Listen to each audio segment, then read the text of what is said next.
講起中山，大家就會諗起我哋石岐。咁講到石岐，大家又會唔會諗到岐江同埋岐關呢？岐江大家應該知啦，就係我哋嘅母親河岐江河。咁岐關呢，亦都有一個歷史嘅，就係我哋嘅岐關公路。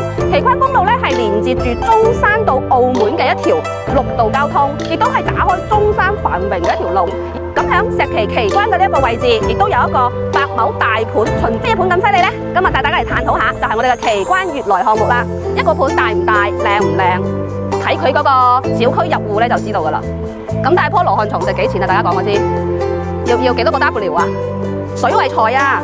祝大家發大財啊吓！再往前行，嚟啊！老細已經幫你全部按照風水布局打好晒，兩邊4棵綠柚樹，再加2隻石獅子。住響呢度，你唔想發財啊，都幾難啊！私家花園會客廳，朋友嚟到未上屋，響樓下坐一坐，你睇下呢啲景，5星級酒店都未必會做到咁好啊！我有冇講錯？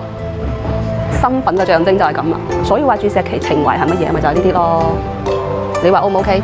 睇下我哋嘅花園，山峻苑嘅一個設計，有水景啦，有涼亭啦，亦都有我哋嘅羅漢松。有冇翻到去杭州嘅感覺啊？再睇埋我哋呢個榫卯結構嘅橫梁，有冇兒時嘅一啲回憶啊？講真啊吓，睇到咁多盤花園咁有層次感，同埋可以維護得咁好，係咪同物管息息相關呢？第一太平大維斯物業管理公司，物業費唔貴之餘，你睇下，淨係睇個花園啊，幫你整到咁靚啊，你就知啦。住喺度，除咗舒服，冇得彈。所見皆所得，你見到嘅就係你以後可以用到噶啦。現樓零風險，重點係呢個開發商啊，零貸款啊，資金咁雄厚，絕對係零風險啦。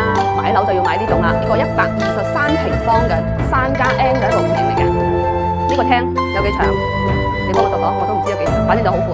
出邊個陽台係連通嘅，喺度飲茶、傾偈、coffee，超靚。客廳、廚房喺嗰邊。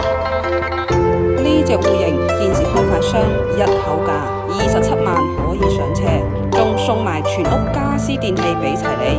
唔想麻煩裝修，唔想頭痛買家私電器嘅，呢間單位絕對啱你。除咗啱先同大家介紹嘅戶型以外嘅話咧，呢個小區仲有2大特色嘅喎。第一，名校加持，省1級嘅小學學位書包，所以唔需要單身小朋友嘅返學。第二個就係車位啦，車位配備係非常之充足，1比2嘅一個配備車位喎，所以一個屋企人2部車3部車都絕對冇問題。仲有一個重點信息係咩呢？就係見到啦，我哋前邊呢一棟山洞嘅樓王啊，準備喺呢個月底家居啊，佢升級咗嗰個戶型150方嗰個新戶型啊，哇，個廳超大超舒服，想唔想要個戶型圖？下邊私信明我發俾你。